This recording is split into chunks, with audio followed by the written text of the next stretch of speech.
को जुड़ना सतनाम चाहिए। जोहार। सत श्री अकाल। भाई साहब, मानवता चैनल के फेसबुक लाइव पर आप सभी का स्वागत। हमारे सभी खास मेहमानों का भी स्वागत। प्रमुख वक्तागण जुड़ चुके हैं। मैं उनका स्वागत करता हूं। भाई साहब, मानवता चैनल पे डॉक्टर अनिल भतपरी साहब, सतनाम जोहार। दीपचंद सतनामी जी असम से जुड़ चुके हैं, उनका भी बहुत बहुत स्वागत, सतनाम। जैसा कि अभी अभी हम लोगों ने पूरे भारतवर्ष में अपितु कई राज्यों में गुरु दर्शन मेला और बलिदानी राजा गुरु बालक दास धर्मगुरु जी की उनकी जो उपाधि दिवस के रूप में हम लोगों ने उनके उपलब्धि को लेकर सेलिब्रेट किया है उस कार्यक्रम को। तो इस जी। अवसर पर जो गुरु दर्शन मेला अभी भंडारपुरी में, तेलासी में, बस्तर में, आसाम में और छत्तीसगढ़ के कोने कोने में ये आयोजन किया गया है।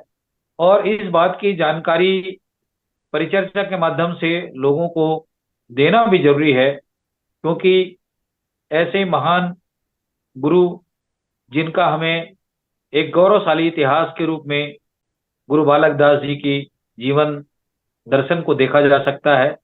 इसीलिए हम लोगों ने सोचा कि आज के उनके इस आ, महत्वपूर्ण परिचर्चा पर हमारे वक्ताओं के माध्यम से गुरु बालक दास जी की जो उपाधि दिवस है, जिनको अंग्रेजों ने स्वर्ण मुकुट, सोने के तलवार, हाथी सोने की घोड़े, तलवार। सोने की तलवार, हाथी घोड़े और सुरक्षा कवच रखने की पूरे अधिकार दिए। तो आखिर में कौन से अच्छा, ऐसे सोने गुण थे? की, जो सोने की मूठ वाली जो तलवार थी, उस तलवार का जी आकार तोता का था। जैसे जी उसकी मूठ जो होता है ना, उसकी मूठ का डिजाइन जो है वो सुआ का है। सुआ मतलब जी तोता। जी जी जी। तोता को बहरहाल प्रेम, हम आपके जी, पास आ ही प्रेम रहे का, हैं। जी जी नहीं नहीं, हाँ, ये आगे बताऊंगा जी, मैं हम आपके इससे, पास आ आप ही रहे बताइए। हैं। आज की भूमिका के तौर पर गुरु जी के बारे में विस्तार से बातें रखने के लिए, उनकी जीवन संघर्ष को लेकर के, उनके 54 साल के जो जीवन में उन्होंने दुनिया के लिए मिसाल कायम किए, ऐसे महान बलिदानी राजा गुरु बालक दास जी की बात करते हैं, हमारे शरीर में रोम रोम में एक शक्ति का एहसास हो जाता है। जिस ढंग से सिखों के 10वें गुरु गोविंद सिंह जी ने खालसा पंथ की स्थापना करके, गुरु ग्रंथ साहिब की स्थापना करके, गुरु बालक दास जी को भी हम अगर उसके दर्शन को देखें तो वैसा ही रंग रूप कंद काठी गुरु गोविंद सिंह जैसे सूरवीर अगर हम कहें तो सतनामी समाज में गुरु बालक दास जी को जाना, देखा और समझा जा सकता है। तो मैं आज की जी। इस खास परिचर्चा पर बात रखने के लिए इतिहासकार डॉक्टर अनिल भतपरी साहब को आमंत्रित करता हूं कि अपनी बात रखें। सतनाम भतपरी साहब। जय सत, जय सत। अभी बात की जा रही है सतनाम पंथ के प्रबंधन, स्थापना और प्रवर्तन तो अ, गुरु घासीदास जी ने किया। लेकिन उस पंथ का व्यवस्थाविक रूप से व्यवस्था करना, व्यवस्थित करना उसको, और साथ में उनको संचालित करना, ये जिम्मेदारी जो थी वो उनके मंझले पुत्र राजा गुरु बालक दास जी के कंधे पे था। उसका बड़ा ज्येष्ठ पुत्र जो है वो बड़ी ही आध्यात्मिक विचारधारा, और अमूमन यूं कहें कि गुरु घासीदास जी का ही प्रतिरूप था। और वो अ, अपनी योग साधना में या आध्यात्मिक बातों में वो रत रहा करते। तो आम आदमी से एकांत प्रिय भी था वो। सार्वजनिक जगहों पे कम ही आए जाए करते थे। उनका कोई शोभा यात्रा जुलूस ऐसा हमको नजर नहीं आता। लेकिन गुरु बालक दास जी वो पब्लिक के बीच में थे। शोभा यात्रा जुलूस रामत रावटी उनकी ये रही है। और जब वो बाबा जी की रामत रावटी लगा करते थे तो उसको ये प्रबंधन भी करते थे। तो इनके अंदर नेतृत्व करने की जो गुण था बालक दास जी के ऊपर, वो कूट कूट के भरा हुआ था। और अभी बात हुई ना कि जैसे सिख धर्म में, खालसा पंथ में गुरु गोविंद सिंह का जो स्थान है, सतनाम पंथ में वही स्थान राजा बालक दास जी का है। सतनाम पंथ जैसे खालसा पंथ के प्रवर्तक और संस्थापक के रूप में गुरुदेव नानक जी को याद किया जाता है, सदगुरुदेव नानक जी को जाना जाता है प्रवर्तक के रूप में, वैसे ही गुरु घासीदास सतनाम पंथ के प्रवर्तक के रूप में और उसके व्यवस्थापक जो किया गुरु गोविंद सिंह महाराज जी ने, तो वैसे ही गुरु गोविंद सिंह की तरह बालक और रिपब्लिक के बीच में जाते थे। शौर्य प्रदर्शन का आशय एक तरह से जैसे हम 26 जनवरी में अपनी क्षमता को प्रदर्शित करते हैं, वो अस्त्र शस्त्र को प्रदर्शित करते हैं, पूरी चतुरंगनी सेनाओं को हम दिखाते हैं इसमें परेड में। तो ठीक वैसे ही राजा बालक दास जी ने भी शांति मार्च के लिए कोई दूसरा जमींदार या दूसरे शोषक हमारे सतनाम पंथ की ओर टेढ़ी निगाह से ना देखे, ये सोच करके वो भी अस्त्र शस्त्र लेकर के, खड़ायत लेकर के, पंथी नर्तकों के दल लेकर के वो भी शोभा यात्रा,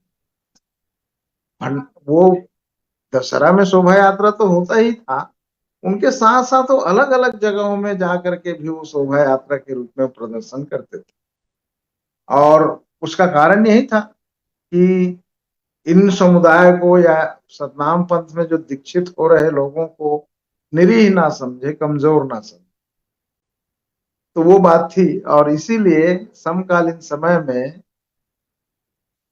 16 से लेकर के 20% जन और कम से कम 70 जातियां अपनी पूर्व मान्यताओं को, पूर्व जातियों को छोड़ करके सतनाम पंथ अंगीकृत। गुरु घासीदास जी के समय में या उनके नेतृत्व काल में इतना संख्या नहीं था, संख्या को बढ़ाया तो वो बालक दास जी के कारण। गुरु घासीदास जी तो सिद्धांत प्रस्तुत किए और सर्व व्यक्ति के लिए बोले, वहां लोगों का हृदय परिवर्तन हुआ उनकी वाणी सुन करके। लेकिन बालक दास जी की नेतृत्व क्षमता और न्याय को देख करके जो हृदय परिवर्तन हुआ वो अपेक्षाकृत और भी ज्यादा था। हमारे छत्तीसगढ़ सीपीएन बरार सूबा के जो मेजर था, सूबेदार था, पी वान सेगनो महोदय, वो घोषणा करता है, वो लिखता है प्रतिवेदन में कि बालक दास जी का जो कार्यकाल था वो बड़ा ही आकर्षक था और वो उनके प्रबंधन क्षमता इतनी थी कि ऐसे और रहते वो कुछ दिनों तक और काम करते तो संभवतः बहुत सारे छत्तीसगढ़ प्रांत में सतनामियों की संख्या बढ़ सकती। ऐसा हमारे प्रवर्ती लेखकों ने, विचारकों ने कोटेट किया है और कई साहित्य में मिलता है, दिखता भी। तो बहरहाल बालक दास जी का जो कार्यकाल है हम उसके ऊपर केंद्रित करेंगे। गुरु घासीदास जी के वो पुत्र है, दूसरा पुत्र है मंझला पुत्र है। गुरु घासीदास जी के तो 3 पुत्र, पहला पुत्र में देखें तो अमरदास साहेब, दूसरा बालक दास, तीसरा साहेब दास। ये साहेब नहीं, आगरदास। साहेब दास बालक दास जी का पुत्र है। तो पहला पुत्र है अमरदास, दूसरा बालक दास, तीसरा पुत्र जो है वो साहेब, तीसरा पुत्र है वो आगरदास। चौथा पुत्र अड़गड़िया दास के बारे में जिक्र होता है, लेकिन वो बहुत जल्दी आए और चले गए, इसलिए उनका कोई ज्यादा उल्लेख नहीं, जिक्र नहीं। तो 3 पुत्र जो है वो महत्वपूर्ण है और पुत्री में है सुभद्रा। तो ये गुरु की परिवार है, उनके संत। तो गुरु घासीदास जी की सिद्धांत के अनुरूप, और गुरु घासीदास जी ने अर्जित ही किया है, एक किसान, एक भूमि, एक हल चलाने वाला और बहुत ही एक तरह से युद्ध के क्षेत्र से उनकी पीढ़ी वहां से सेटल हुए छत्तीसगढ़ और 1662 की सेटल्ड है। और गुरु घासीदास जी का जन्म 1756 है। तो 1662 और 56 में लगभग 90-95 साल अर्थात 100 साल की टाइम। तो 100 साल में 3 पीढ़ियां बीत जाती है। तो गुरु घासीदास जी मुगलों के साथ जो विद्रोह हुआ औरंगजेब के साथ, उस विद्रोह के 100 साल बाद गुरु घासीदास जी का आविर्भाव छत्तीसगढ़ में होता है।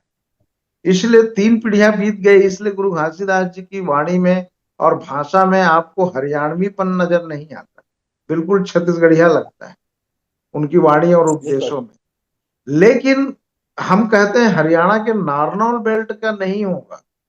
हम लोग विश्लेषण किए भाषा के दृष्टिकोण से, तो वो उस क्षेत्र के यमुना के आसपास जो ब्रज क्षेत्र है, उस ब्रज ब्रज क्षेत्र के रहे होंगे उनके वंशज, चूंकि वो ब्रज क्षेत्र की बातें हैं। उन हमारे पंथी गीतों में कृष्ण के प्रति बड़ी आराधना आस्था है। हम हमारे प्राचीन पंथी गीतों में बीच बीच में राधे राधे बोलते हैं। जब पंथी गीत में धुन बहुत जोर से नाचते हैं तो बीच में राधे राधे शब्द आता है। दूसरा, पंडवानी हमारी हमारी सतनामियों की विशिष्ट गाथा है, और रहस बेड़ा मनाए जाते हैं। रहस मतलब पूरी कृष्ण की लीला ही करते हैं। तो कृष्ण के प्रति अनुराग, पंथी गीतों में कृष्ण का आना, पंथी में ए पार गोकुला ओ पार मथुरा, बीच जमुन के धार मोर ललना, सन्ना नारे नन्ना नन्ना मोरे ललना, खेले बर आए है खिलाए बर आए है, खेलत खेलत जग मोहे मोर ललना। ये जो पंथी गीत है उसमें कृष्ण के प्रति श्रद्धा या आस्था दिखाई जाती है। तो कहीं ना कहीं उस क्षेत्र में, मथुरा में, जहां कृष्ण का प्रभाव था, उस प्रभाव से रिलेटेड सतनामी छत्तीसगढ़ में सेटल किए, और यहीं आकर के 3 पीढ़ी बीत जाने के बाद गुरु घासीदास जी का आविर्भाव हुआ। इसलिए सतनामियों की भाषा में वो लहजा कम दिखाई देता है, प्योर छत्तीसगढ़ी दिखता है। वेशभूषा भी उसी तरह से, रंग रूप नस्ल इत्यादि भी छत्तीसगढ़ के मूल निवासियों से उनकी ओरिजिन अलग नजर आता है। तो बहरहाल हम आएंगे अब सीधा सीधा, हम गुरु घासीदास जी के बाद उनके सुपुत्र बालक दास जी के प्रति हम बात करते हैं। तो गुरु बालक दास जी का जन्म अगर हम देखें तो 1756 में गुरु घासीदास जी का जन्म है। तो अमूमन मान के चलो कि 20-22 साल में, चूंकि वो होनहार लड़के थे, बाल विवाह उनका नहीं था। कहते हैं कि अपनी पसंद से वो वधु सफरा माता को अपने पसंद से वरण किया हो, और उनके उनको उनको मिलाने में भी एक अलग प्रसंग है। शंकरलाल टोडर जी की किताब और बहुत सारे ग्रंथों में वर्णन है। तो गुरु घासीदास जी एक ऐसे सहधर्मिणी की तलाश में थे जो योग को समझे, जो उनकी पूर्व पीठिका को जाने समझे। तो इस तरह से विशिष्ट प्रयोजन से वो अपनी धर्म पत्नी के रूप में उनको स्वीकार किया। तो वो मैच्योर्ड पर्सन थे। तो मैच्योर्ड पर्सन में उनका विवाह हुआ, तो हम मान के चलो कि 20-22 साल की। तो 20-22 साल की आयु में अगर गुरु घासीदास जी की विवाह हुआ, तो 1756 में 20 मल्टीप्लाई किए तो 1776। 1776 से 70 में विवाह के बाद संतति आना शुरू, और 4-5 बच्चे आए हैं। तो ये मान के चलो कि सभी 1.5 साल है, 1.5 साल 2 साल में आना शुरू हो जाते हैं संतान। तो उनके 5 बच्चे जो आए, तो पांचों बच्चे जो है वो करीब करीब 1790 तक, 1790 तक सारे संतति हो गए। और उनके बाद में उनको लगा कि ये मेरा जीवन अब कुनबा बढ़ाने का ही काम कर रहा हूं, मैं परिवार को ही पाल पोस रहा हूं, ये मेरा जीवन नहीं। ऐसा उनके अंदर आत्मबोध आया। अमरदास जी का अपहरण हुआ, शेर उठा के ले गए, ये बहुत कारुणिक प्रसंग है। और इस प्रसंग के कारण वो उद्वेलित हुए और वो जगन्नाथ की यात्रा में निकलता है। तो 1790 तक ये मान के चलो कि सारी संतति आ गए, और उनके बाद में साधना तपस्या की, और 1795 में सतनाम पंथ का प्रवर्तन करता है। 1795 का आयु जो है वो 40 ईयर्स, 40-42 साल की उम्र में व्यक्ति का एक तरह से दूसरा संस्कार होता है। चालीसा लगता है, दृष्टि बदल जाती है, मस्तिष्क बदल जाता है, विचारधारा बदल जाती है। और 40 साल तक उनके संतति हुए, और 40 साल के बाद में उनका दूसरा लाइफ शुरू होता है। दूसरा लाइफ शुरू होता है गुरु घासीदास जी का, वो 50 साल तक का शानदार लाइफ है। अमूमन 1756 जन्म, और उनकी अछप होने की स्थिति या अंतर्ध्यान या पृथ्वी में नहीं रहने की स्थिति, वो 1850 है। तो 1756 और 1850 का जो टाइमिंग हम निकालते हैं, तो वो करीब करीब 94 साल निकलता है।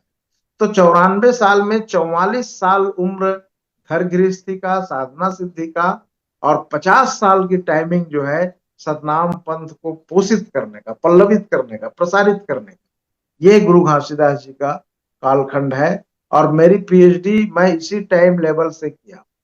इसलिए कि कोई भी आदमी के अंदर संतत्व आता है, कोई भी आदमी के अंदर ज्ञान आता है, तो वो गृहस्थ फिर नहीं अपनाएंगे।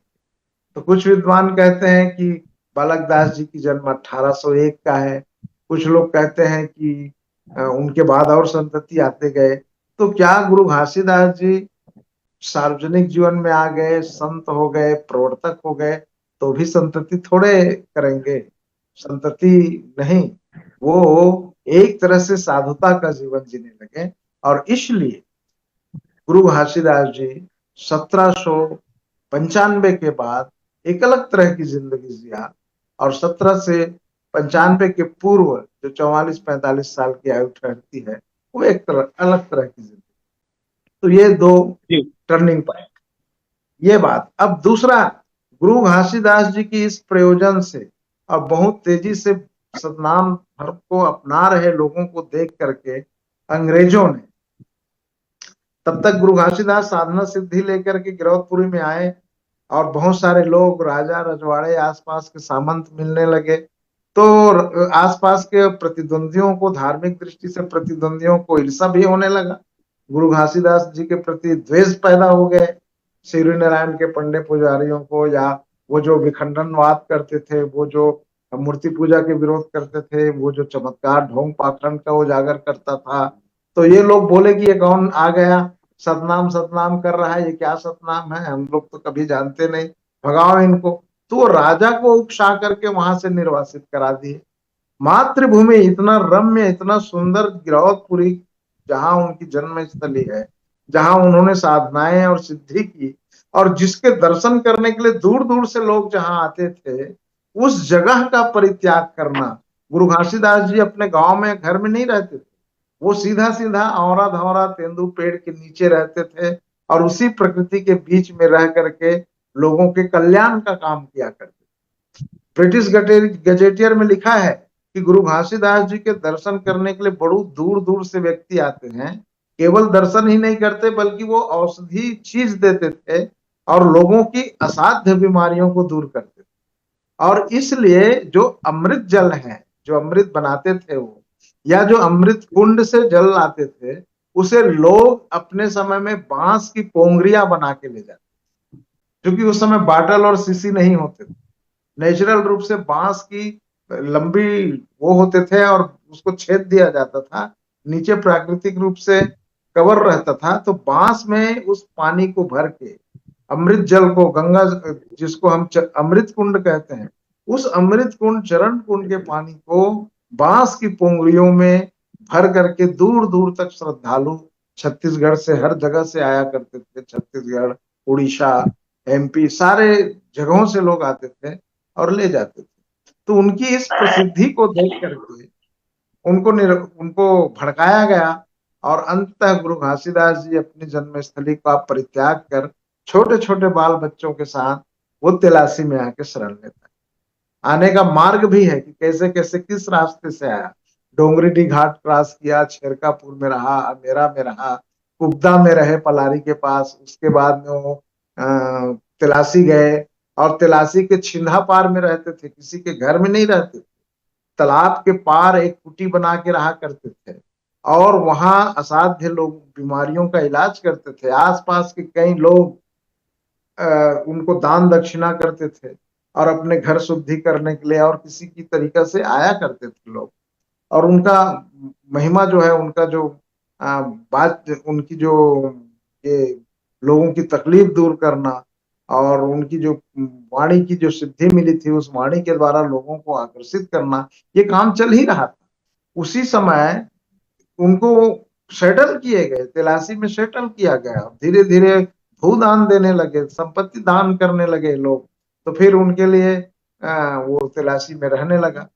बाद में उनकी कीर्ति सुन के भंडारपुरी का, जो धर्मपुरा नाम का गांव था, भंडार नाम ही नहीं था, तो धर्मपुरा गांव का एक लोहारी जो आए और उनके श्री चरणों में बहुत सारी भूदान, चूंकि वो कुष्ठ रोगी था और कुष्ठ रोग का वो निदान किया, इलाज किया। जब वो अच्छे हो गए तो खुश होके वो भूदान कर दिए। जब भूदान किया तो गुरु घासीदास जी ने सोचा कि अब हम वहां जाकर के सेटल हुए भंडारपुरी। और भंडारपुरी में फिर हैसियत धीरे धीरे बढ़ती गई, तो और लोग आते गए, उनकी जी प्रसिद्धियां बढ़ती गई, और दान दक्षिणा आसपास के गांवों के लोग चढ़ाते गए, श्रद्धालु चढ़ाते गए। तो कहते हैं कि गुरु घासीदास जी की इस बढ़ते हुए प्रभाव से ब्रिटिशियर्स जो है वो उनको कहे कि हम इनके अनुयायी, इनके फॉलोअर हर जिला में फैलते जा रहा है, तो क्यों ना इसको एक प्रतिष्ठित सम्मान से नवाजा जाए। ये कारण बना। इस कारण के पीछे भी हम जाएंगे कि क्या कारण है कि उनको ऐसा किया गया। तो पहले तो सम्मानित करने के लिए ठाना। गुरु घासीदास जी तब तक बहुत जगह यात्रा भी कर लिए थे, बहुत सारे लोग जुड़ चुके थे। तो उन्होंने कहा कि नहीं, कोई ऐसा सम्मान करते हैं। तो गुरु घासीदास जी कहते हैं कि मुझे सम्मान की जरूरत नहीं। सम्मान अगर करना है तो मेरा पुत्र है, यशस्वी है, प्रबंधन कर रहा है, तो उसका सम्मान आप करिए, कीजिए जो करना है। तो उनको मालगुजार, जमींदार क्या बनाया जाए। तो मालगुजार वो होते हैं जो छोटे से जमीन की मलकियत, देख 2-4 गांव रहता है। जमींदार वो है कि जो छोटा सा एरिया। लेकिन अंग्रेजों ने मूल्यांकन किया कि सतनामियों का प्रभाव तो छत्तीसगढ़ में है, एमपी तक भी फैला हुआ है। गुरु घासीदास जी बहुत चर्चित हो चुके हैं, तो उनकी जो नाम और प्रतिष्ठा जितनी बड़ी है उस हिसाब से सम्मानित किया जाए। तब उन्होंने उनके जी पुत्र को राजा राजा बनाया, राजा बनाने की घोषणा किया। और 2 राज्य हमारे छत्तीसगढ़ में विभाजन करता है, महानदी और शिवनाथ नदी। तो शिवनाथ नदी के उस पार 16 गढ़ और इस पार उस पार 18 गढ़, इस पार 18 गढ़, 18 दूनी 36 गढ़। तो छत्तीसगढ़ का हर गढ़ों का एक एक गढ़पति थे, एक एक जमींदार थे। गुरु घासीदास जी को अंग्रेजों ने कहा कि चूंकि आपके अनुयायी दोनों दोनों तरफ, रतनपुर राज्य में भी है, रायपुर राज्य में भी है, तो हम आपको तो राजा की, महाराजा की हैसियत देंगे। तो उन्होंने 8 गांव शिवनाथ नदी के उस पार दिया, कुआं, बुरसरा, कुटेला, इस तरह के गांव है उधर, 8 गांव उधर समर्पित किए। और भंडारपुरी, तिलासी, बरडी, खपरी, इस तरह के गांव जो है ये शिवनाथ के इस पार महानदी के किनारे दिया। तो इस तरह से 16 गांव समर्पित किए। और 16 गांव समर्पित करने के बाद सोने के मूठ वाली तलवार दी गई। सोने की मूठ वाली तलवार में भी हम जो जिक्र कर रहे थे, मैंने बताया कि उसमें तोता की आकृति था। विशिष्ट प्रयोजन से वह हथियार बनाए गए रहे होंगे। तोता की आकृति इसलिए कि वो संदेश वाहक है तोता। उस समय चिट्ठी पत्र नहीं आते थे, तो तोता से ही संदेश दिया, ब्रिटिश जमाने में भी। तो उनके द्वारा मैसेंजर थे वो। तो एक मैसेंजर की तरह तलवार दिया गया कि ये शांति और का प्रतीक रहेगा और वो अपने काम करेंगे। ऐसा क्यों? अंग्रेजों ने इतना ताबड़तोड़ मेहरबान क्यों हो गए, इसके तय में अब जाएंगे। अंग्रेज ऐसे कौम है वो कि वो हर किसी को अपने आप फायदा तो नहीं देगा। उनके पीछे एक कारण था कि हम हाईजैक करेंगे इनके अनुयायियों को। और ये चूंकि हिंदुइज्म को हाईजैक कर रहा है, हिंदुइज्म को तोड़ के सतनाम पंथ बना रहा है, जाति विहीन कर रहा है, और सतनामी जाति विहीन हो जाएगा तो हम इसको क्या करेंगे, फिर ईसाईकरण करेंगे, इनको क्रिश्चियन बनाएंगे। इस तरह से उन्होंने ये गेम किया। लेकिन एक बार जो सतनाम पंथ के अनुयायी हो गए, जिनका ब्रेन वॉश हो गया, हृदय में सतनाम बस गए, तो कोई दूसरा सूझेगा क्या उसको? बताइए भला। जी एक व्यक्ति नहीं गया उस तरफ। एक उदाहरण आता है फादर लोर के समय, इसमें वर्णन है, चिसोम ने लिखा है कि इसी P1 सेक्टरों के कार्यकाल में फादर लोर, तो ये लोर जी जो है बैलगाड़ी में चढ़ के रायपुर टू बिलासपुर यात्रा किया और एक जगह रुके जिसका नाम विश्रामपुर पड़ा है, जहाँ सबसे बड़ी जहाँ चर्च है, और बैतलपुर जहाँ पे कुष्ठ रोगियों का अस्पताल बनाया, वहां भी बैतलहम नगर टाइप का चर्च बना है ब्रिटिश काल में। ये क्षेत्र थे जहां लोगों को ईसाईकरण का शुरू किया। सतनामियों को पहले पकड़े वो, लेकिन सतनामी उनके कब्जे में नहीं आया। तो आपको जान के आश्चर्य होगा कि गंगा प्रसाद चौबे नाम का एक पंडित था, और इस बात को, इस नाम को मेरे को केयूर भूषण जी, फ्रीडम फाइटर थे वो, बहुत बड़े लेखक है, बहुत बड़े साहित्यकार हैं छत्तीसगढ़ के, अब नहीं है वो, और मिनी माता जी के अनन्य सहयोगी रहे हैं।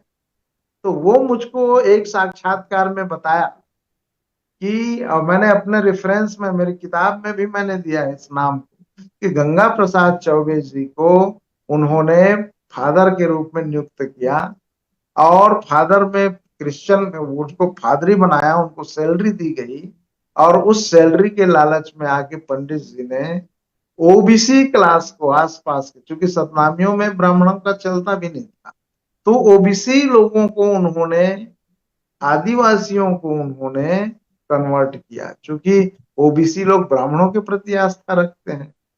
तो उनको पकड़ा उन्होंने, और उनके थ्रू उन्होंने ईसाईकरण का कार्य किया। और इस ईसाईकरण में खास तौर जी से बहुत पिछड़े या दलित कह ले हम, तो चर्मकार समाज है, काड़ा समाज है, घसिया समाज है, कुछ आदिवासी लोग हैं, ये लोग सबसे पहले क्रिश्चियनिटी को अपनाया। और जंगल के उरांव जनजाति में बहुत सारे लोग मिले, बस्तर में मिले, हमारे छत्तीसगढ़ में जो बहुत ही जो सेवादार जातियां हैं, जिसको मैंने अभी नाम लिया, गाड़ा घसिया इत्यादि, सरायपाली क्षेत्र में जाओगे तो अधिकांश गाड़ा घसिया लोग कन्वर्ट हुए हैं। जगदीशपुर वहाँ फेमस जगह है, वहाँ की हॉस्पिटल बहुत प्रसिद्ध है, और बहुत सारे क्रिश्चियनिटी उधर है। हमारे विश्रामपुर के आसपास है, फास्टरपुर, श्वेत गंगा के आसपास उन लोगों की जमघट है ईसाइयों की, और इस तरह से जी उन्होंने उस जमाने में काम किया। तो मैं अब आ रहा हूं कि बालक दास जी का प्रभाव इतना ज्यादा हुआ कि गांव के गांव सतनामी बनने लगे, उनकी रामत रावटियां होने लगी। तो फिर उन्होंने, उनके पास जब पैसे आए, चढ़ौतरियां आई, इकट्ठे होने लगे संपदा, तब उन्होंने मोती महल नाम का एक भव्य महल, इस महल का फोटोग्राफ्स अब तो ढह गया है। इसको जब मैं पढ़ रहा था तो अपने पीएचडी के समय 1993 में, तो ये 93 मैंने ये फोटोग्राफ्स खींचा है, देखिए इसकी जो पूरी आर्किटेक्चर है, इनका डिजाइन है, आप देखेंगे तो बुक में दिख रहा होगा, है ना, दिख रहा होगा ये, देखिए ये किताब तो जी मेरे ख्याल से हर सतनामियों को रखना चाहिए। 300 की किताब है, अमेजॉन फ्लिपकार्ट सब में है, और सभी बड़े बड़े यूनिवर्सिटी में है ये किताबें। आम आदमी जो जानना चाहते हैं खरीद लेना चाहिए। इसमें बहुत मेहनत से लिखी गई है, और सारे प्रूफ और डॉक्यूमेंट्स, ताकि हमेशा आदमी कॉन्फिडेंस से बात कर सके लोगों के बीच में। तो जानकारी रहेगी तभी तो हम बात कर पाएंगे। तो इस तरह से किताबें रखनी चाहिए। 300, आजकल मैं बता रहा हूँ, एक अच्छे से किसी रेस्तरा में जाओगे तो एक पिज्जा, एक बर्गर का रेट है ना, या ज्यादा होगा तो एक टाइम की सब्जी, आजकल 200-300 में एक टाइम की सब्जी नहीं बनती।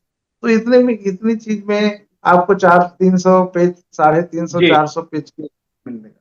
तो बहरहाल, तो मेरा कहने का अर्थ है कि इस महल को उन्होंने बनाया, तो महल की आप डिजाइन को देखेंगे, महल बना कैसे है, तो आप दादों तले आश्चर्य जमेगा। ये राजपुताना शैली की बनी, राजपुताना शैली है इसमें। जैसे महाराज, जैसे आप जाएंगे ना उधर, क्या बोलते हैं, राजस्थान, तो राजस्थान क्षेत्र में जो बिल्ट दिखता है, उसी पैटर्न की ये मंदिर है। और भारत, छत्तीसगढ़ में अकेला है इस पैटर्न का, इस तरह की कोई दूसरा मंदिर ही नहीं है। छत्तीसगढ़ में तो मंदिरों का जगह है ना, सिरपुर में देखो, राजिम में देखो, हर यहाँ का प्राचीन जगह है जो विभिन्न किस्म के मंदिर है, शिव का मंदिर, राम का, कृष्ण का, दुर्गा का, चंडी का, बहुत सारे मंदिर, और 200-300 क्या 500 साल पुराने। लक्ष्मण देवाला तो 8वीं शताब्दी का मंदिर है। लेकिन जी भटपारी साहब, सतनाम, जी जी जी, पटवारी लेकिन साहब हमारे सतनाम, दो मेहमान जी, हाँ। हाँ मैं आ रहा हूँ बात में। तो ये सतनाम पंथ का 1825 में बना हुआ या 30 में बना हुआ, 1825 से 30 के बीच में ये बना हुआ महल इतनी सुंदर है। ये महल के रूप में है, मंदिर नहीं। 4 खंड महल है। 4 खंड महल के ऊपर टॉप में मंदिर का आकार दिया गया है। नीचे हम जाए तो तलघर है।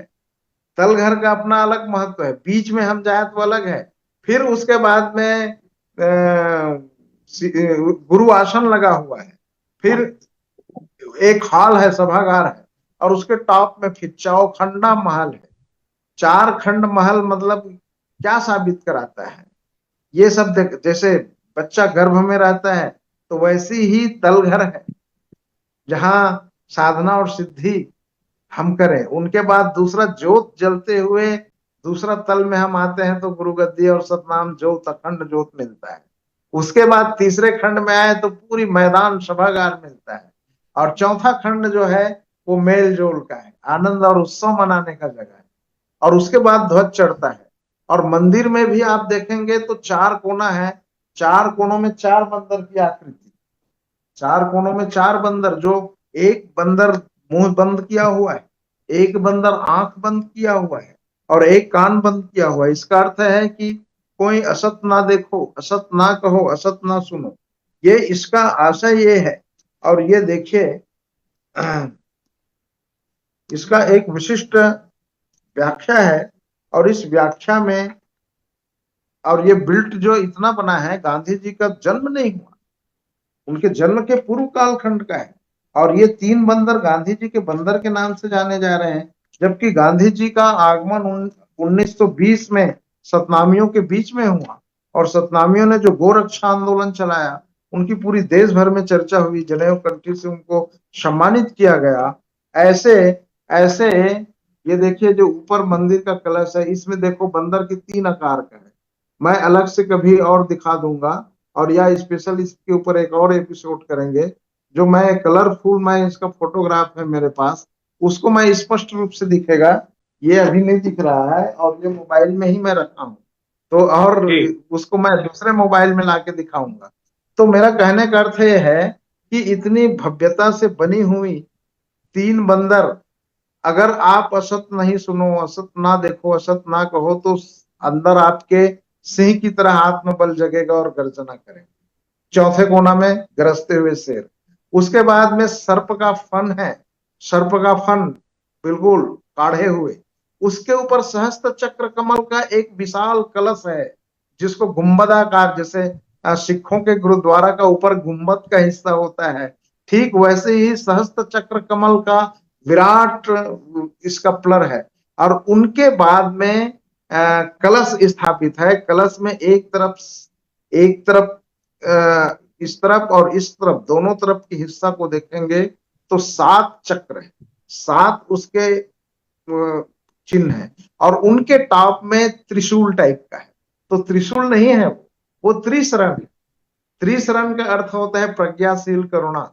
वो प्रज्ञावान बनो, ज्ञानवान बनो, शीलवान बनो, चरित्रवान बनो, और प्रज्ञाशील करुणा और करुणामय बनो। ये जी त्रिशूल, त्रिशूल कहा गया।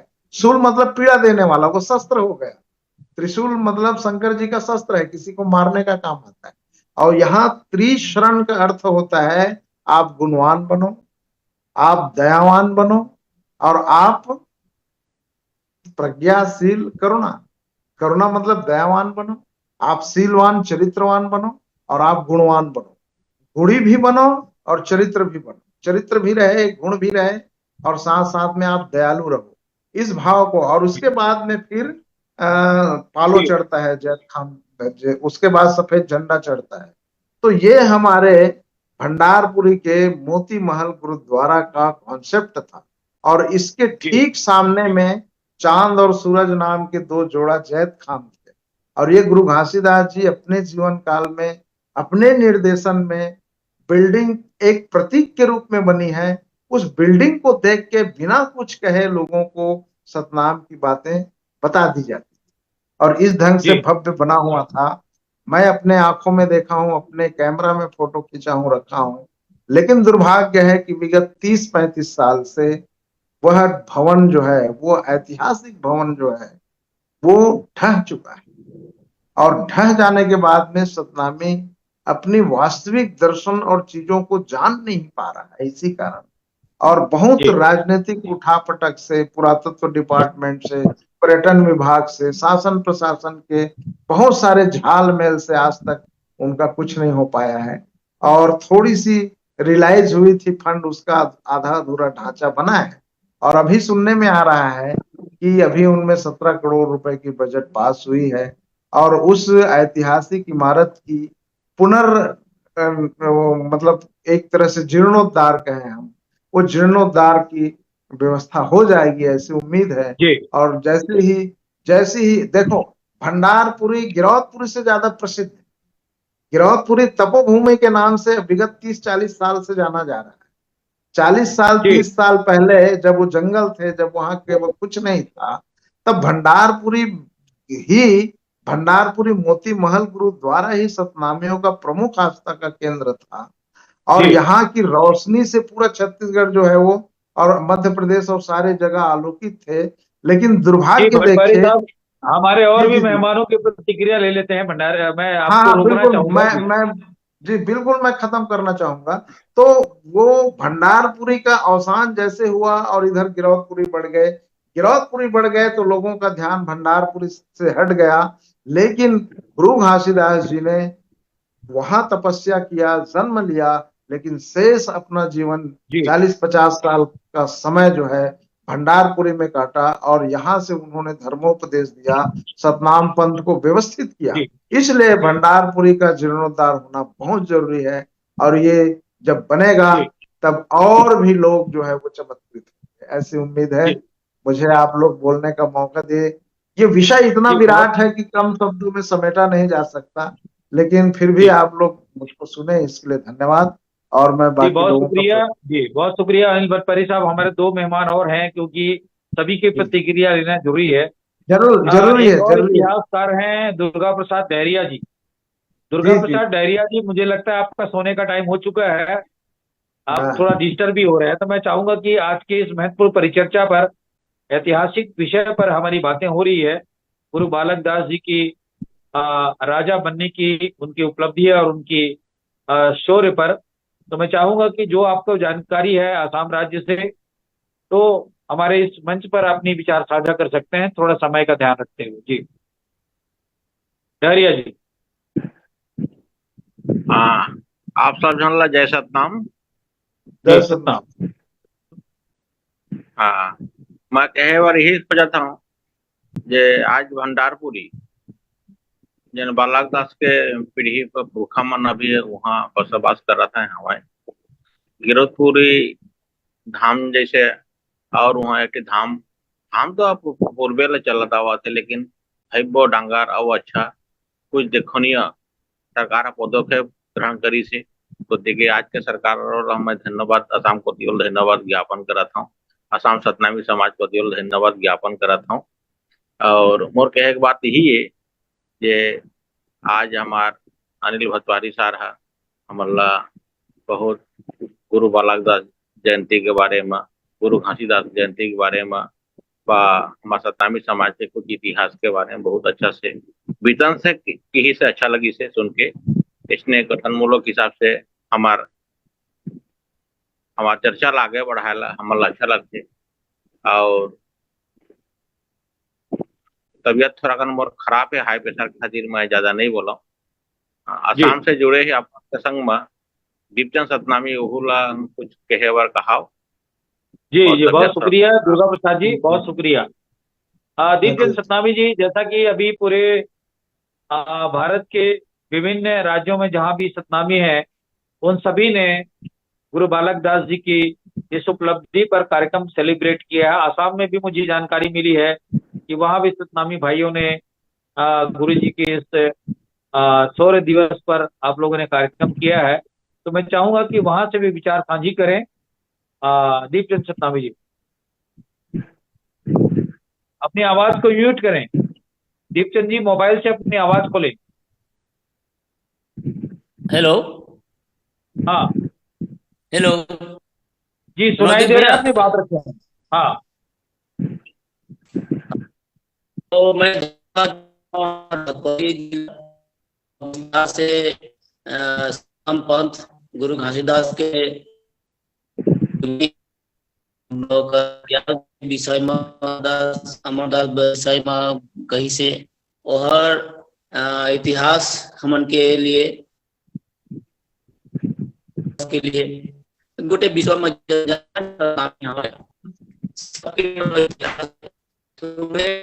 आप आपकी आपकी आवाज कट के आ रही भी है, थोड़ा सतनाम सा। है।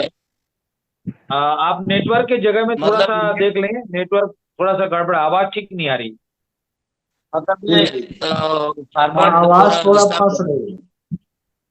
आवाज थोड़ा दीपचंद सा क्लियर सतनामी जी, नहीं है। आपकी आवाज ठीक नहीं आ रहा है। आवाज थोड़ा सा आप नेटवर्क की जगह में चले जाएं।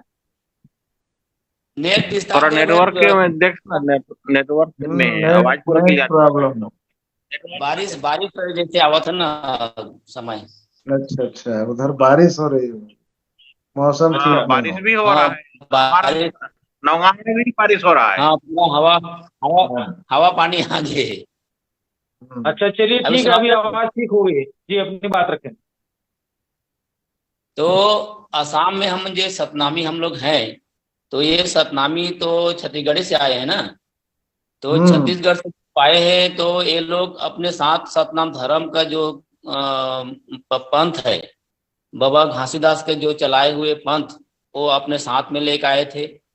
और आज 200 बरस यहाँ आसाम में है। तो जी जी। 200 बरस से अभी तक ये सतनाम पंथ लेकर हम लोग चल रहे हैं। और सतनाम का जो सादा झंडा, सादा खाना, सादा पीना, सादा पहनना, सभी सादा बोलना, सादा बानी, जैसे खाबे अन्न तैसे बनी बानी। और जैसे पीबे पानी जैसे बनी बानी। ऐसे जहाँ जहाँ जो गुरु वह बताए है बानी, वो बानी ला हमन ले अपन अंतर में लेके हमन चलत हन शाम में। तो आज हमन के सौभाग्य के बात है सतनामी समाज के लिए, जे हमार सतनाम धर्म ला प्रचार करके गुरु घासीदास बहुत उपकार करिस, बहुत कैलान करिस। आज वह नई सतनाम धर्म ला प्रचार करतिस, तो हमार आसाम के सतनामी में भी हमन हो तो हमार मन ईसाई में चला जाते। यहाँ भी जब भतपरी सारा जैसे कहीं से हमारा आसाम में भी ईसाई मन के बहुत प्रभाव है। क्रिस्टियन मन हमन ला बहुत कोशिश करी, लेकिन हमन के गुरु के कृपा है हमन ऊपर। हमन वो व्यक्ति हमन वो समाज न हन जे डरपोक समाज न है, यह लड़ाकू समाज है। ओकर प्रमाण हमार बालक दास बाबा के हसियत है हम लोग बतावत है। वह साथ में जो तलवार रखे रही से और अपन बानी लो जो विस्तार से गौरव से डांट के कहत रही से, वही खानदान वही खून के हमन सतनामियन, जेकर चलते आज 200 बछर हमन आसाम में रह के भी आज हमन अपन धर्म नहीं भुलायन, अपन सतनाम पंथ ला नहीं भुलायन, अपन गुरु बाणी नहीं भुलायन, अपन खाना पीना हम नहीं भुलायन, अपन रीति रिवाज नहीं भुलायन, हमन कला कृष्टि ला जाग रखे हैं। यह गुरु के आशीर्वाद है। और हमारे समाज में जो बुद्धिजीवी हमारे जैसे अनिल भट्टपरी भैया जैसे, डॉक्टर जे आर सोनी जैसे, जगदीश कुरे जैसे, ऐसे विद्वान मन अगर सच में अगर गुरु की कृपा हवा कह कि आज समाज चलत है। और समाज आज विस्तार से एक जगह दूसरे जगह समाज अब विस्तार होते और ऐसे मोल लागत है। यह गौरव की बात है। कुछ दिन के बाद और विश्व में ये सतनाम पंथ चली। बिल्कुल जी। तो ये हम लोग कोशिश रखी।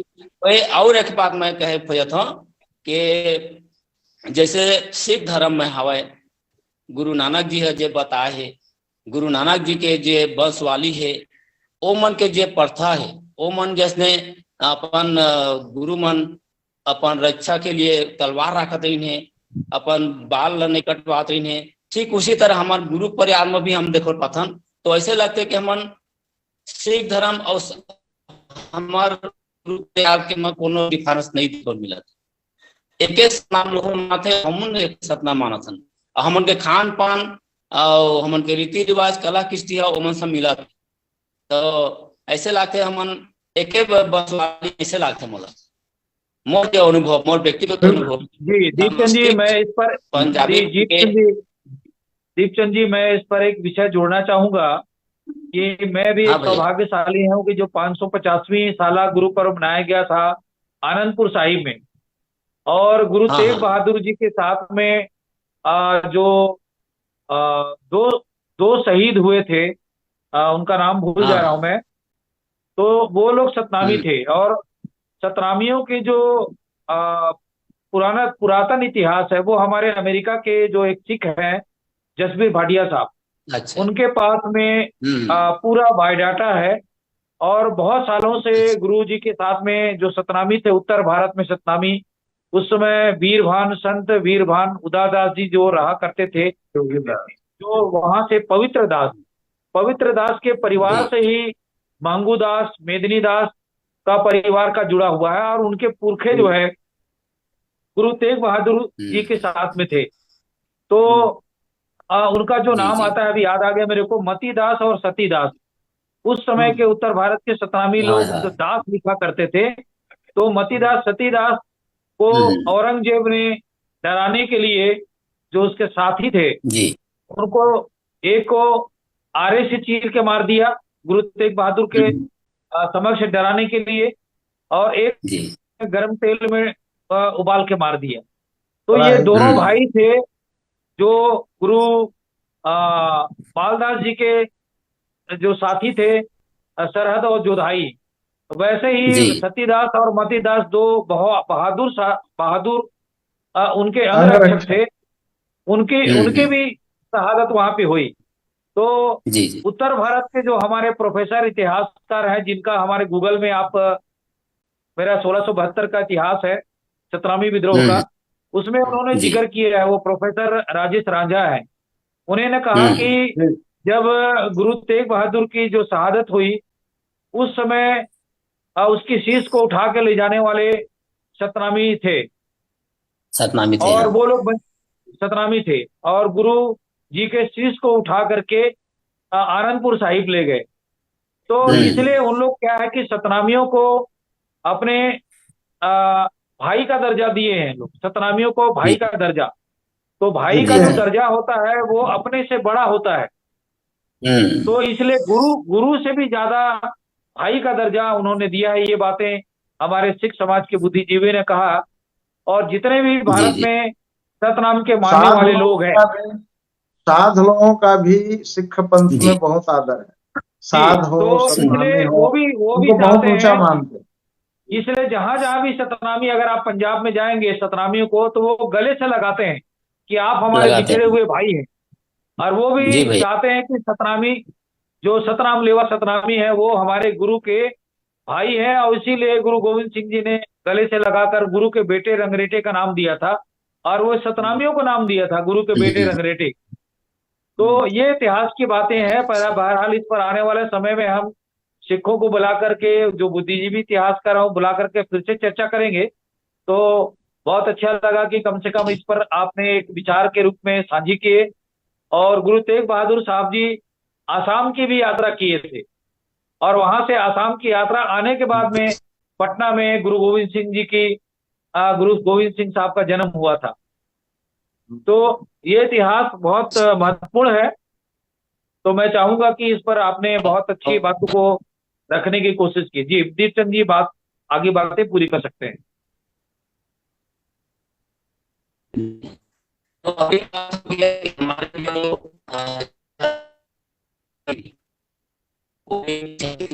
और दीपचंद जी, आपकी आवाज थोड़ा सा डिस्टर्ब है। मैं चाहूंगा फिर से अनिल भट्टपैरी जी को या दुर्गा प्रसाद जी कुछ बोलना चाहेंगे संक्षिप्त में। आज की इस परिचय पर्चा पर हमारा समय हो चुका है, और नहीं तो फिर मैं अनिल भट्टपैरी जी से संक्षिप्त में आज की इस महत्वपूर्ण विषय पर सारगर्भित सारांश में बात रखने के लिए फिर से आमंत्रित करता हूँ अनिल भट्टपैरी साहब को, क्योंकि वो इस विषय पर काफी शोध किए हैं, पीएचडी भी किए हैं।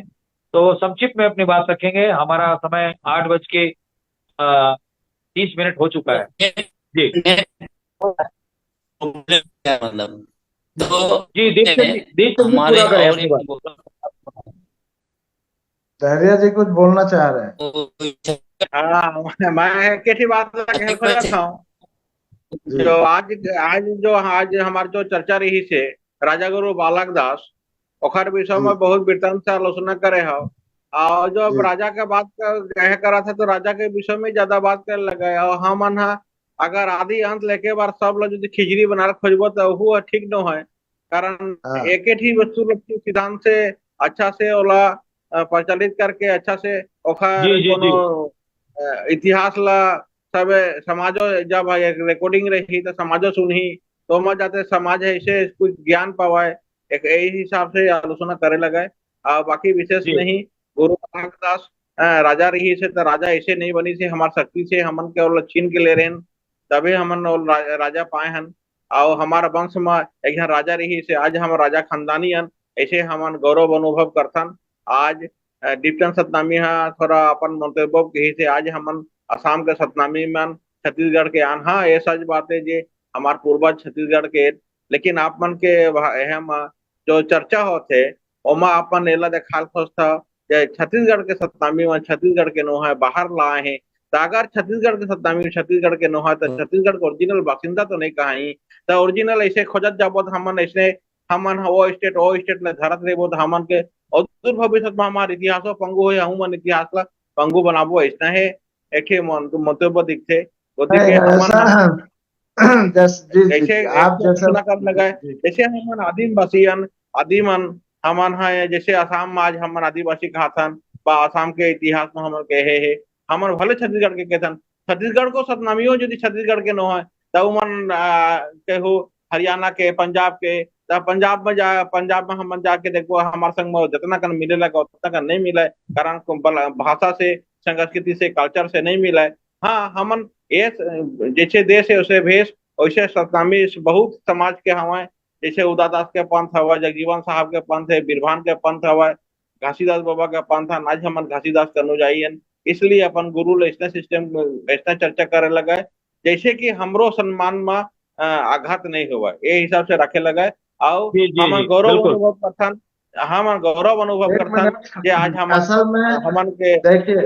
हमार गुरु हाँ गुरु हमन धैर्य पाए जी हन आप सतगुरु घासीदास बाबा और धैर्य हमार राजा पाए हन जैसे गुरु बालक दास साहब और अमरदास साहब ऐसे हमन गुरु मला पाए हन हमन हमन के भीतर में जो शक्ति है ओला प्रकट कर लगा और समाज में प्रचार हो जी लगा जी और सत्तावी समाज है जाते सही मार्ग दिशा पाए यही ला कह के मैं मोर बानी विराम देवा था जय सतनाम। जी बहुत सुंदर विचार जैसे आपने रखा है दुर्गा प्रसाद डहर जी। बहुत 100% आपने सही बातें कही। हमको खिचड़ी बनाने की जरूरत नहीं है। आज का विषय हमारा गुरु बालक दास जी की राजा की पदवी पर हमारा था, लेकिन हम लोग कभी कभी विषयांतर भी हो गए हैं। तो मैं आज के इस परिचर्चा पर दीपचंद जी लास्ट में कुछ कहना चाहेंगे तो बोल दें। दीपचंद चित्तम जी। प्रॉब्लम होगी आज। तो अभी जी हम मैं कह खोजा था कि जैसे छत्तीसगढ़ में आज बालक की जयंती मनाए हैं आप मन हमन आसाम में भी ऐसे जी आपकी आपकी आवाज नहीं आ पा रही है। क्षमा चाहता हूँ मैं दीपचंद जी, आपकी आवाज हम तक नहीं पहुंच पा रही है स्टूडियो में। तो बहरहाल मैं चाहूंगा कि संक्षिप्त में आज की इस महत्वपूर्ण सारगर्भित विचारों को संक्षिप्त में बात रखने की कोशिश करें अनिल भतपरी जी, उसके बाद हम कार्यक्रम को समाप्त करेंगे। जी जी। हाँ तो अभी हम लोग राजा बालक दास जी और मोती महल गुरुद्वारा ये केंद्रित था, दो विषय इनके ऊपर हम लोग बातचीत कर रहे थे। तो सबसे पहले राजा बनने की पृष्ठभूमि को हम लोग बता रहा था कि ठीक है राजवंशी परिवार रहे, सतनामी प्रभावशील रहा अपने ओरिजिन में जहां वो थे, खासतौर से कुछ लोग बोलते हैं नारनौल परिक्षेत्र और अधिकांश यह कहते हैं कि यमुना क्षेत्र मथुरा के इर्द गिर्द ये बसाहट से लोग औरंगजेब के बाद में सेटल्ड हुए।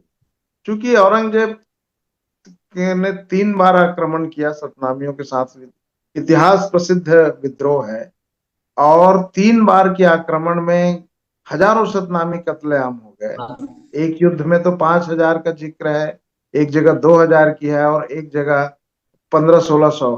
तो इस तरह से 10-12 हजार हमारे लोग मारे गए। तो सोच लो कि इतनी बड़ी संख्या है। और जब इतना भीषण 3 बार के संगठन के बाद शाही सेना उनके पीछे पड़ गई। वो बादशाह थे, सम्राट थे हिंदुस्तान का, और हिंदुस्तान का बादशाह ये फरमान जारी कर दिया कि सतनामियों को कहीं पनाह ना दी जाए, कहीं रखा ना जाए, और रखेगा तो उनका भुगतेगा वो। तो सतनामियों के कुछ लोग जो थे, जो सेटल हुए अपने आप को, बच्चे, उसमें महिलाएं, कुछ बुजुर्ग और कुछ युवा वर्ग, जो एक प्रयोजन के तहत आंतरिक भागों में चले गए, आवर्जन किए, तो वो लोग अपनी भाषाओं को, अपनी प्रवृत्तियों को छुपा के रखा, ताकि ऐसा अगर हम करेंगे तो राजा नाराज होगा जिस क्षेत्र में हम सेटल हो रहे हैं, अब वो बादशाह के आक्रोश के पात्र बनेंगे। इसलिए कहीं कहीं पहचान छुपा के रखी। पालो जो है ना, उसको चूल्हा पाट में रखा गया। आप सोच लो, पालो हमारा धर्म ध्वज है, हमने उसको चूल्हा पाट में रखा।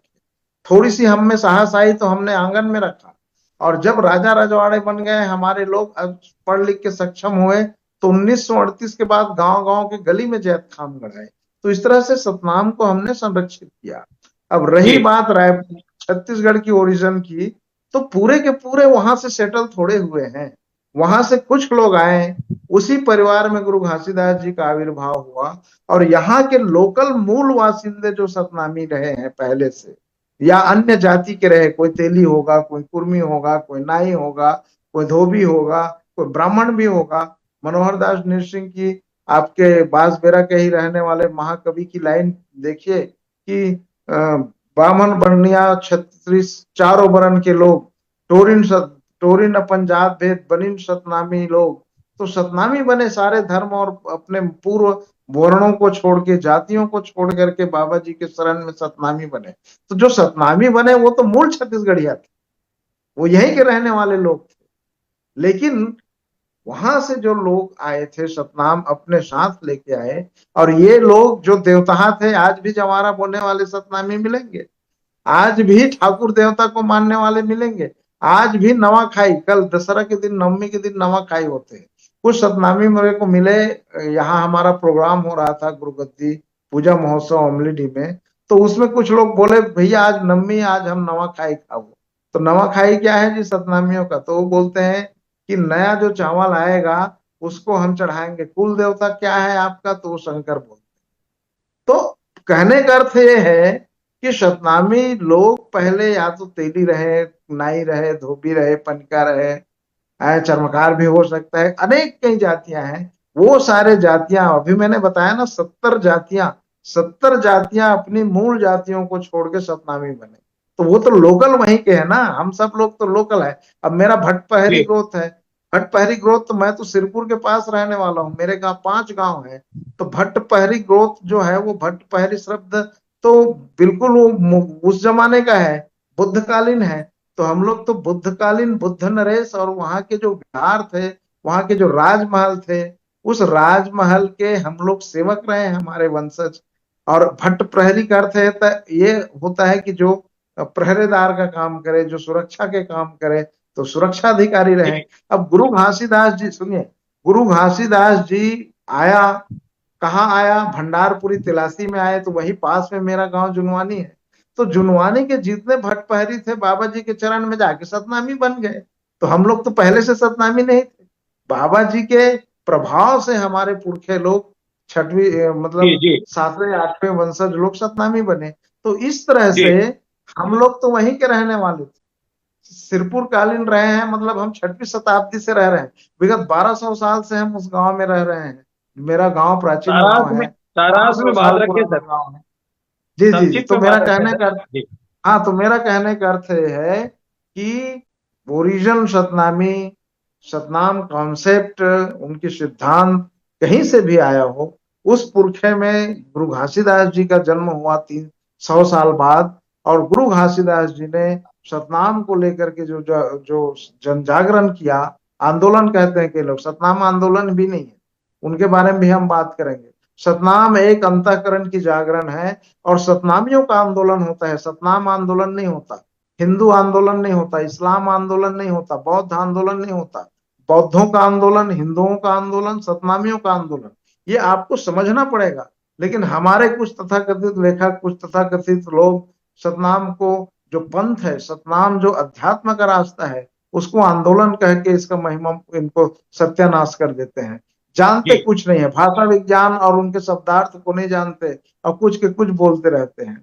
तो इस तरह से दिग्भ्रमित हो जाते हैं। तो गुरु जी घासीदास जी का पुत्र राजा की तरह बना, राजा होने के बाद में शानो शौकत दिखाए, गुरु दर्शन शोभा यात्रा निकाला, और हम आसपास जो गुरुद्वारा के आसपास रहने वाले, जिसमें हमारा गांव तिलासी, जुनवानी, कोड़ापार, भंडार, ये सारे गांव के लोग प्यारा छोड़ते थे, पंथी अभ्यास करते थे, खड़ैत होते थे, अखाड़ा सजाते थे, और विजया एकादशी के दिन, दशहरा के दूसरे दिन भंडारपुरी में एकत्र होकर के गुरु महाराज की शोभा यात्रा करते, और जी गुरु महाराज हाथी में चढ़ के चतुरंगणी सेना साज करके, उसमें ऊंट भी होते थे, राजस्थान से मंगाया जाता था।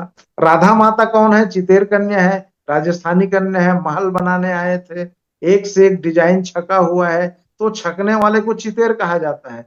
तो चितेर सिलवट की कन्या थी वो। उस कन्या से जो बाल विधवा थी, उस बाल विधवा से गुरु बालक दास जी ने विवाह किया, विधवा विवाह का प्रचलन शुरू हुआ, और इस तरह से राधा माता के कोख से जन्मे हुए आगरदास साहब और उनके बाद पूरा वंशज वहीं से आया।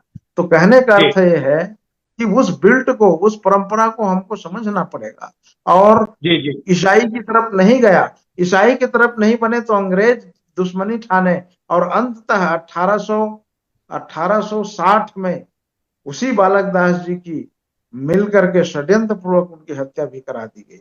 अभी तक कोई ईसाई बन नहीं रहा है। हम ईसाई बनेगा कह के राजा बनाए, अब एक आदमी ईसाई नहीं बना तो क्या करना है? इस तरह से षड्यंत्र जनित उनकी हत्या भी करा दी गई, और उनकी जी जांच भी नहीं हुई। नहीं तो एक राजा का इस तरह से कत्लेआम करना, और हर कांड का जांच होता था, लेकिन इस कांड का जांच नहीं कराना कहीं ना कहीं संदेह देता है। हमें बहुत जी गहराई से एविडेंस को, गजेटियर को, लोकोक्तियों को, जनधारणाओं को और समाज में फैली हुई बातों को मिला करके हम लोग कुछ विश्लेषण करके ग्रंथ लिखते हैं, और सच्चाई के करीब जाते हैं, जी तह में जी जाते हैं, सत्य को उजागर करते हैं। तो वे इस तरह की बातें हैं, जितनी जी आप चर्चा करेंगे, जितनी आप गहराई में जाएंगे, वैसे ही आपको मोती मिलता जाएगा, और जी इस तरह से जी तथ्य हमारे सामने आते जाएंगे।